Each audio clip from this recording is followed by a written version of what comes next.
Imagínate que estás en el desierto y Dios se presenta ante ti por medio de una zarza ardiente y te dice, te estoy llamando para cambiar la historia. ¿Y si hoy Dios también te estuviera llamando a ti para cambiar la historia?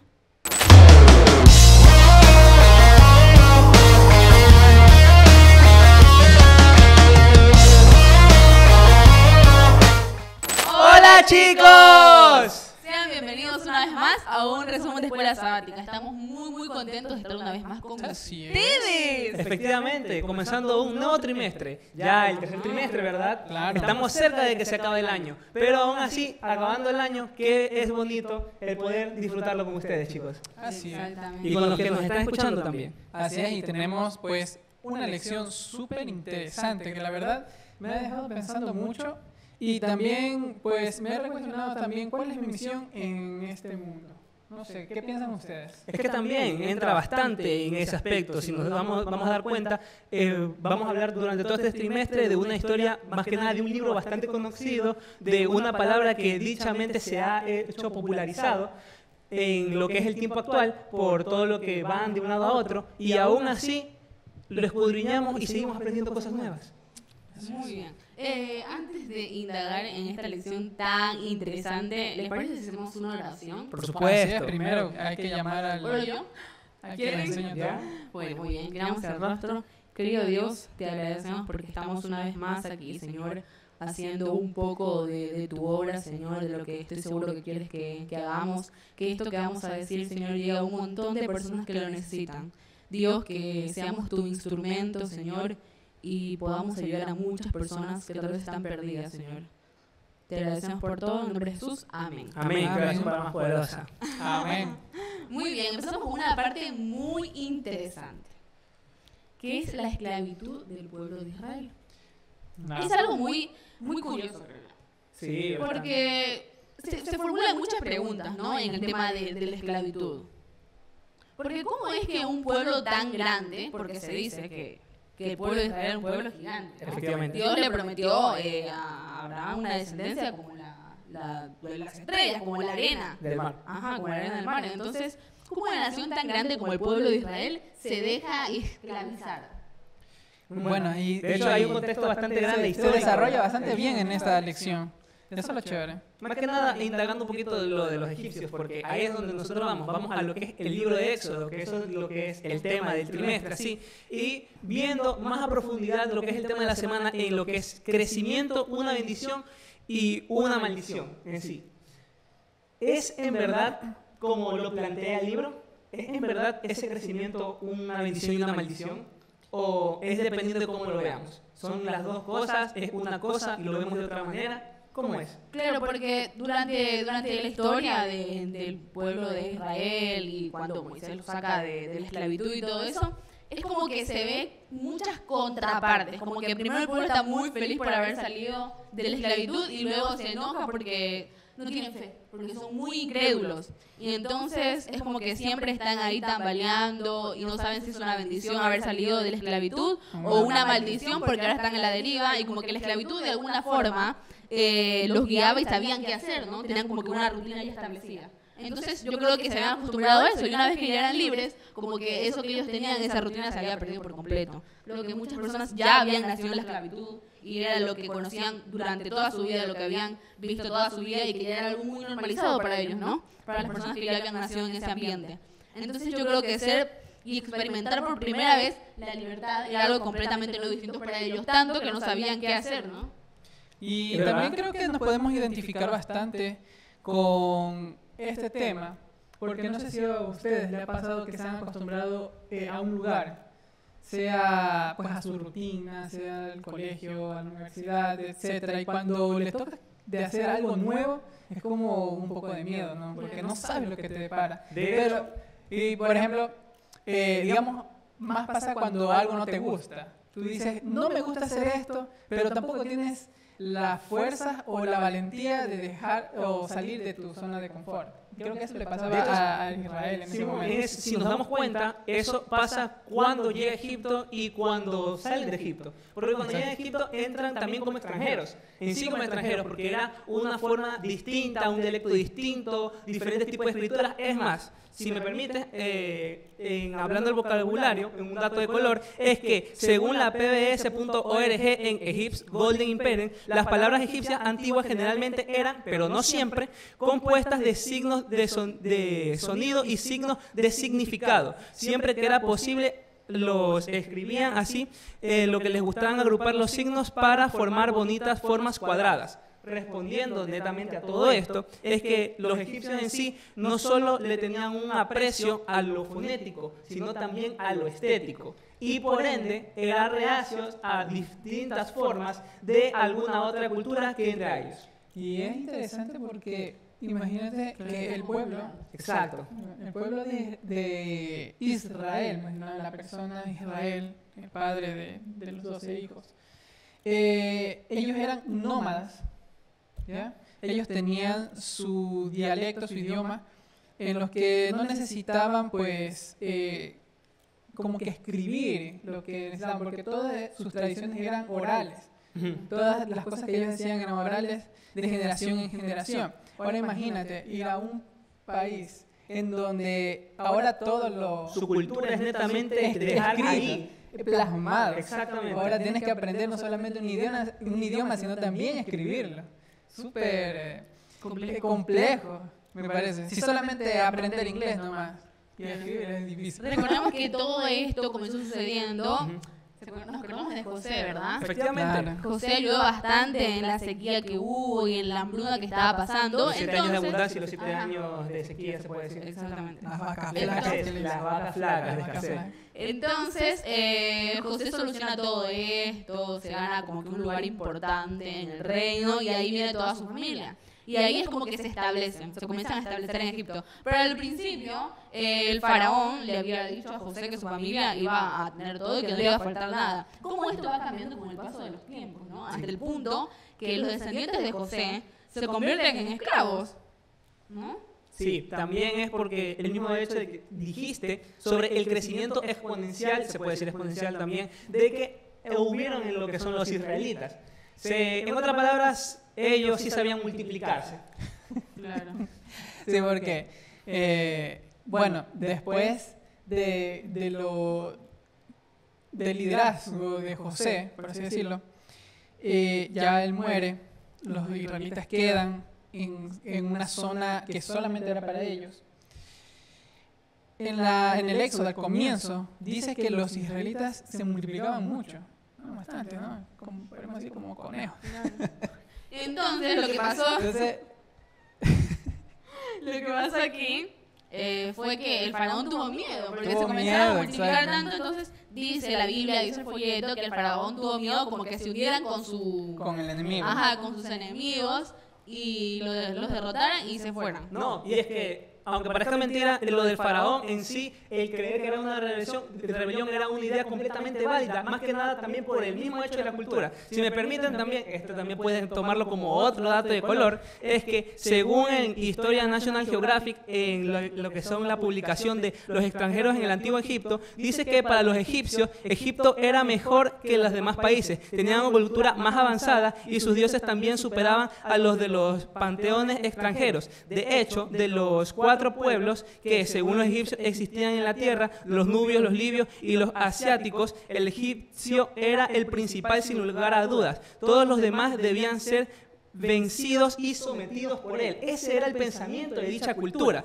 lo cual hace comprensible el miedo al faraón. ¿Por qué? Porque un pueblo tan grande como lo es el pueblo de Israel, con una nación en ese momento, lo que era Grande Egipto, donde tenían tantos avances tecnológicos, todos vemos cómo influenciaron en la historia. Solamente ver las pirámides de Egipto, ¿no? Sí, cómo Sí, influenciaron ni hasta ahora se ponen de acuerdo cómo hicieron eso. Efectivamente, tenía miedo de que un imperio tanto así cayera por el único forma que puede caer, internamente. Y una rebelión con Una rebelión interna era morir, era que se quedara ahí el pueblo. Y es interesante porque aunque Israel ya estaba mucho tiempo con la cultura egipcia, ¿verdad? Y no hay que quitar también que hayan influenciado en los israelitas. Pero cuando nosotros vamos más adelante en la historia de Moisés, vemos cómo la madre de Moisés, la madre biológica, porque Moisés fue adoptado por la princesa del faraón, la madre de Moisés le enseñó los valores israelitas, por así decirlo, o sea, del Dios verdadero. Entonces, si ella lo hizo, muchas otras madres también hicieron eso con sus hijos. ¿A qué quiero llegar? Que la cultura de los egipcios, la cultura de los egipcios tenían como que ese miedo de que ellos no se adaptaran totalmente a los egipcios. Los israelitas no se adaptaran totalmente a los egipcios. Y es que no lo iban a hacer. No lo iban a hacer jamás. Los israelitas solo creían en uno. Exacto. Los egipcios en varios. Entonces, ese también era el problema. Y Moisés, que lo dice la hermana Elena en Patriarcas y Profetas, Moisés nunca se tuvo la duda, gracias a su madre, benditas madres. Amén. Gracias a su madre de dónde él venía y que él tenía un solo Dios. Claro, eso me parece muy interesante, ¿no? Como aún siendo la princesa esa persona que lo crió, ella le hubiera podido inculcar sus costumbres y su religión, ¿no? Como ella desde un principio le enseñó de dónde venía, las costumbres, todo eso. Muchas personas creen que como que vivió totalmente, Moisés totalmente engañado y que recién cuando era grande se enteró que era del pueblo de Israel.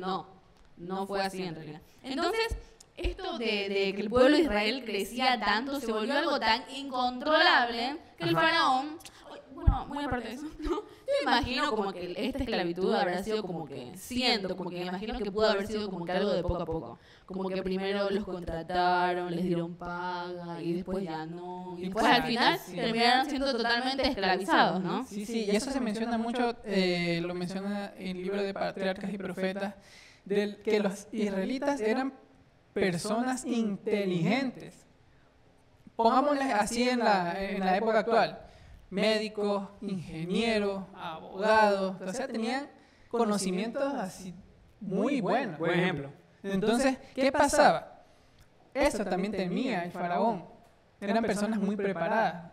Entonces, ¿qué es lo que hizo? Como tú dijiste, primero, como que los puso a disposición de alguien superior a ellos. Porque en ese Egipto en sí eran superiores, porque estaban en su propio pueblo. Entonces, faraón decía, ahora fulanito va a ser tu jefe. No sé si les habrá pasado que ustedes están haciendo un trabajo y les va súper bien, ¿no? Ustedes solo lo pueden hacer bien, pero no viene y le ponen a otra persona que dice, te va a ayudar fulanito, y te riega todito el plan. Tú, chao, mejor lo hago solo. Trabajo en equipo. Trabajo en equipo. El trabajo de equipo que era más estorbo. Mentira. Se acordaba. Bueno, entonces, Pero, sácalo. bueno, la cuestión es que eso pasaba, ¿ya? Le ponían a alguien superior, entonces, bueno, ya, tenían que hacerle caso a esa persona. Y así iban poco a poco minimizando al israelita, minimizándolo hasta que al fin todos terminaron siendo esclavos. Claro, y cómo todo eso fue tan diferente, ¿no? Como el principio de como que tratar de convencerlos de que no iba a ser una esclavitud terminó en azotes, literalmente. Los azotaban, los castigaban, los maltrataban. Todo eso como cambió tanto, ¿no? Eso fue netamente el reflejo del miedo a dicha rebelión, porque sabían que si mientras más lo podían tener sometido, si fueran en multitudes mucho más grandes, mientras mejor lo pudieran tener sometido, no se los iban a alzar. ¿Por qué? Porque van a seguir creyendo en ese sesgo de que ellos, los egipcios, iban a ser superiores a los israelitas, a pesar de tener los israelitas en número a su favor. Claro, entonces el faraón decretó la ley. ¿Cuál era esta ley? ¿Cuál era la ley? La de matar a los... Matar a los niños, a los recién Una nacidos. ley Y dejar vivo a las niñas. demasiado cruel de matar a los niños varones que recién nacían. Entonces, en esta ley, algo terriblemente cruel, un dato es que había madres que en ese tiempo iban los soldados y no les querían entregar a los niños. Y era algo muy complicado porque obviamente ver a su hijo. Pues. Que madre se despega. Claro, entonces a veces en esas situaciones donde las madres no querían soltar al niño, los soldados lo que hacían, es un dato, los soldados lo que hacían era le cortaban los brazos a las madres para que ellas pudieran aflojar al niño. Ajá. Era algo muy, muy cruel, muy feo, porque bueno, eran niños, ¿no? Que tenían muchísimas cosas por vivir delante y bueno, eran cosas que no se los merecían. O sea, lo que ¿no? uno se viene a enterar. Claro, entonces, en este trabajo tan frío y tan cruel, el faraón designa a 2 parteras, ¿no? Cifra y Pua. Cifra y Púa que, o sea, yo la verdad que no sabía de Cifra y Púa en este momento. Era como que vi toda y leí como que la historia de... Pero uno no le presta mucha atención a Ajá, estos porque no pequeños las nombra detalles. como ¿sí? que un ratito y listo, ¿no? Cifra y Púa fueron las 2 parteras que el faraón designó, ¿no? A las mujeres israelitas. No sabemos si estaban solamente en un sector ayudando o si eran las únicas 2 parteras de todo el pueblo de Israel. La cosa es que Cifra y Púa eran 2 mujeres muy temerosas de Dios, ¿no? Yo las veo y las reconozco, creo que como unas heroínas, creo que pudieron salvar muchas vidas, ¿no? Unas mujeres increíbles. Y es interesante porque allí mismo, en ese capítulo, menciona que ellas fueron bendecidas por Dios por realizar este acto de, podríamos decir, de rebelarse contra el faraón. De valentía. De valentía, porque ellas pudieron morir por no obedecer esa orden de faraón, pero ellas decidieron no hacer ese acto tan malévolo de matar a los niños israelitas. Y Dios las bendijo. La verdad es que me parece bastante interesante. No menciona aquí si Cifra y Púa eran israelitas, eran extranjeras o eran netamente egipcias, porque creo que eran más egipcias para tener esa comunicación con el faraón. Pienso yo que eran egipcias. Pero ellas supongo que tenían sus creencias, ¿verdad? Adoraban a sus dioses, pero ellas así tenían esa moral, o sea, eso es el sentido común. Y eso es interesante porque en el Nuevo Testamento, no recuerdo bien ahorita el versículo, que dice que Dios juzgará según los actos, ¿verdad? La ley moral de sus corazones. Y ellas tuvieron esa ley moral de que matar estaba mal, y peor unos niños pequeños. Y Dios las bendijo, y eso que a mí me llama mucho la atención porque nosotros en esta época tenemos como una lucha entre denominaciones cristianas. Tenemos una lucha de que no, que estas sí, estas no, que como tú haces esto, tú no vas al cielo. Los ortodoxos, los liberales, los que fueron antes de la Reforma, los que fueron después de la Reforma, las raíces que fueron después de la Reforma de Martín Lutero. Exacto. Y entonces nosotros juzgamos y decimos, no, tú no puedes ir al cielo si no haces esto. Pero no sabemos cómo Dios va a juzgar a esas personas según lo que ellos hayan tenido de la moralidad, por así decirlo. No, aunque con esto no quiere decir que no tienen que cumplir la ley. Claro que hay que cumplir la ley. También está especificado en la Biblia. Porque está especificado en la Biblia. Y Dios le hará en su momento a cada uno, les hará ver la verdad. Pero entonces aquí nos enseña de que nosotros no podemos tampoco decir quién se salva, quién no. Quién es bendito y quién no es bendito. Claro, porque Dios mismo dice que tiene ovejas en diferentes rebaños. Exacto. También. Así como Cifra o Púa. Claro. Hay muchos en el mundo. Se puede decir que ese es uno de los ejemplos más grandes, no significativos en realidad, de los que más temprano nos pudimos haber dado cuenta de ovejas en diferentes rediles. La verdad que sí. Bueno, entonces lo que Cifra y Púa hicieron fue algo como que muy interesante. Para salvar a los niños, lo que Cifra y Púa decían, iban ante el faraón, supongo que el faraón les llamaba para que den como que una cuenta, claro, den cuenta de cuántos niños habían llegado y todo eso. Entonces lo que ellos decían era que las mujeres israelitas eran tan robustas y tan fuertes que cuando las llamaban para el parto, ellas ya... El bebé, el varón ya había nacido y ellas no llegaban. Ya el muchacho salía. Llegaban tarde. Entonces, ¿habrá sospechado? Yo creo que sí, porque... Ajá, un chance, porque tantos partos en los que llegan tarde ya. Yo creo que sí, debe haber sospechado y bastante. Las podría haber castigado, eran valientes. Las podría haber mandado a matar, el faraón tranquilamente, ¿no? Algo muy, Claro. muy sorprendente. Como ¿no? Eran mujeres bastante Por obedientes. traición, ¿no? Claro. Desobediencia. Y yo creo que también tiene un poco de verdad, porque las mujeres israelitas eran fuertes también. Y los hombres también. Yo creo que porque estaban acostumbrados al trabajo duro, no eran esclavos. Y las mujeres también, ¿no? Entonces esto es bastante como que curioso, ¿no? Y entonces, bueno, también parte de esta lección hablaba de Moisés, haciendo como un resumen un poco rápido, Claro. de cómo él creció en una familia mitad israelita, por así decirlo, por parte de su madre, mitad egipcia, aprendió de ambas culturas. Sí. Moisés fue criado para ser un líder. Sí. Idioma, escritura, arte de la guerra, estrategia militar, todo él lo tenía. Administración también. Fue creado como para dirigir, para Exacto. guiar. para ser Sabemos líder. lo que sucedió cuando se topó con el egipcio y el israelita, ¿no? Claro. ¿Se acuerdan que viene y Moisés lo agarra al egipcio y lo mata? Ajá. Porque estaba atacando pues, a su hermano israelita. Y en otra escena... Lo cual eso debió haber sido una controversia. Tú solo ponte a pensar ahí, en el cual netamente está uno que se supone que lo crearon como los suyos, mata al que en verdad es de su propio pueblo, siendo que fue acogido dentro de la casa del faraón, de la casa del faraón. Es como ponerlo en perspectiva, un asilado político de algún país mata a un ciudadano de dicho país. Creo que es un ejemplo lo más cercano que podemos tener a esta realidad. Una de cómo se traición. debe haber sido. Sí, una traición, netamente. Exacto, y entonces ahí es cuando se topa con sus hermanos israelitas, dos israelitas estaban peleando. Y era uno, y uno le dice que no le diga nada, pues, ¿no? Porque ya, o sea, ¿qué va a hacer? Va a matar igual que el egipcio. Entonces Moisés ahí ya como que entró en pánico y huyó. Claro.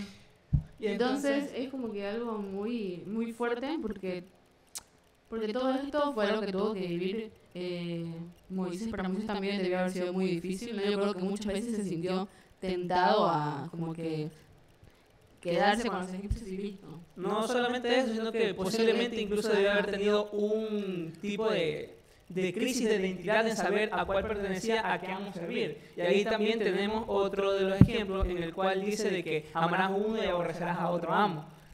Porque tuvo en eso, probó de las dos Y ahí es culturas. cuando viene el llamado, ¿no? De Moisés. Ahí está el paralelismo dentro de eso, porque él también es llamado, que es otra cosa mucho más fuerte, que conlleva. Entonces Moisés, él hizo lo que se le dio la gana, ¿no? Porque no tanto así, pero chuta. básicamente mató a uno porque él pensaba que él iba a ser, bueno, él tenía dentro de sí, sabía que él iba a ser el libertador de su pueblo, pero se adelantó los planes de Dios. Y lo mismo hizo Abraham, y lo mismo hizo Jacob. Capaz y no fue, es de que tampoco lo tenía contemplado así. Claro, tampoco es que lo hicieron a propósito. No, porque iba en contra de Dios. yo hablo de que él tampoco se veía siendo el libertador así, más sí tenía ese sentimiento de querer liberar. A eso esa es lo que voy. naturaleza. Esa directiva libertadora. La naturaleza. Esa es la naturaleza. Y bueno, y eso es lo que nos deja al final la lección. No, por la ahí. lección. Que cuando Dios tiene un propósito para cada uno de nosotros. Claro. Pero también tenemos que tener paciencia para Dios- poder escuchar la palabra. Claro, Dios nos llama a todos nosotros a ser líderes, a guiar, a hablar de Él, ¿no? Exacto. Pero hay que tener paciencia, escudriñar su palabra para saber qué Dios quiere de nosotros. Y es que en sí, si cada uno cumple una función, cada uno puede estar involucrado dentro del papel, dentro de lo que es en sí la iglesia. Capaz, no netamente como líder de algún JA o líder de alguna forma en específico, capaz siendo líderes en el grupo de amigos, capaz siendo líderes en el grupo del colegio, de la escuela, de la facultad, de la universidad, del trabajo, cosas así. Capaz siendo uno un poquito más líder con su propio testimonio. Te queremos decir a ti, ¿quieres ser un líder con nosotros? Esperemos tu respuesta. Déjanos en los comentarios. Cualquier pregunta que tenga, no se olviden de comentar ahí, de escribir, que nosotros nos respondemos. Muy bien. Una ¿Para oración. despedirnos? Ajá, muy bonita. ¿Hacemos una oración? Por supuesto. Bueno, muy bien. Escribamos el rostro. Señor, Gracias porque el crecimiento duele. Tú estás formando algo eterno en nosotros. Ayúdanos a confiar, aunque no veamos. Si hoy estás llamando a alguien en medio del desierto, que no tenga miedo, que no tengamos miedo, Señor, que pueda responder. Heme aquí, Señor, envíame a mí. Amén. Amén. Muy bien. Qué poderosa, esa sí fue poderosa. Nos vemos, chicos, en otro resumen de escuela sabática. Entonces los esperamos. Suscríbete, comenta, dale like, comparte por favor para que alguien más, Te queremos. alguien más pueda recibir este estudio bíblico. Chao, ¡Chao, chicos!